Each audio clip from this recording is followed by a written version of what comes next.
में कभी भी चुनाव हो सकता है। जो हालात हैं आप वो देख ही रहे हैं। कांग्रेस पार्टी अपने संगठन को चुस्त दुरुस्त करने के लिए इंडिया गठबंधन के जो दूसरे धड़े हैं उनके साथ बेहतर तालमेल बनाने के लिए और इन सब के आधार पे बिहार में एक सरकार प्रगतिशील मूल्यों वाली बनेगी, इसको लेकर प्रतिबद्ध है।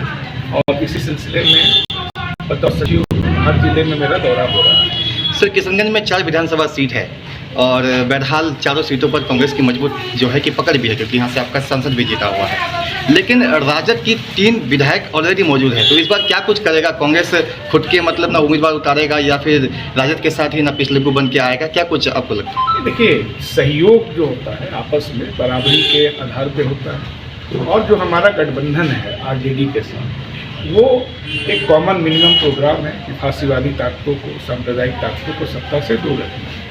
तो जब कोई भी सहयोगी संगठन या कोई भी गठबंधन विचारधारा के आधार पर बनता है, कॉमन इश्यूज़ के आधार पर बनता है, तो उसमें कोई छोटा बड़ा नहीं होता और समानता का व्यवहार एक दूसरे को लेकर के होता है। तो यहाँ पर भी हम गठबंधन के लोग आपस में तय करके दोनों पार्टियों को जो सूट करता है, जो सम्मानजनक हो और सबसे अहम जो कमज़ोर तबके हैं उनका मनोबल बढ़ाने में जिस पार्टी का ज़्यादा रोल रहेगा, निश्चित तौर पे उसको ज़्यादा मिलेगा। सर, इस बार ना विधानसभा चुनाव में जनसुराज भी अपना किस्मत आजमा सकती है, आप कैसे देखते हैं जनसुराज को?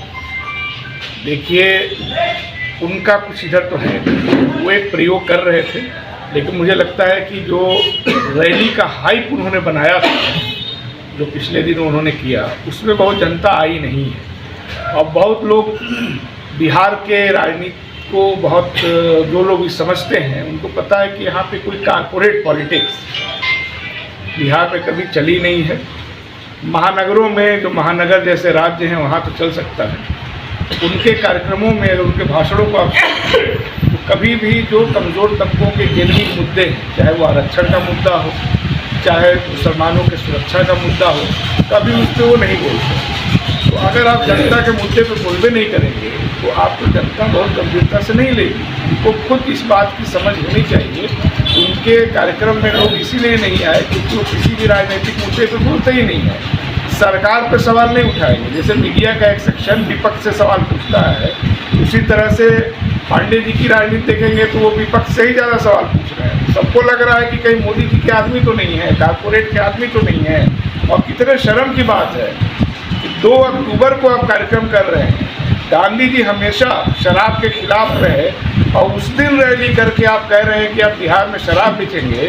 इसका मतलब कि आप जो गांधी जी का फोटो लगाए हैं बैनर जगह जगह मैं देख रहा हूँ, ये तो उनका एक तरह से मुँह चिढ़ाने जैसा है। तो जिस धरती से महात्मा गांधी बने चंपारण आंदोलन करके, वहाँ पे कोई गांधी जी को ठग पाएगा, मुझे ऐसा नहीं लगता।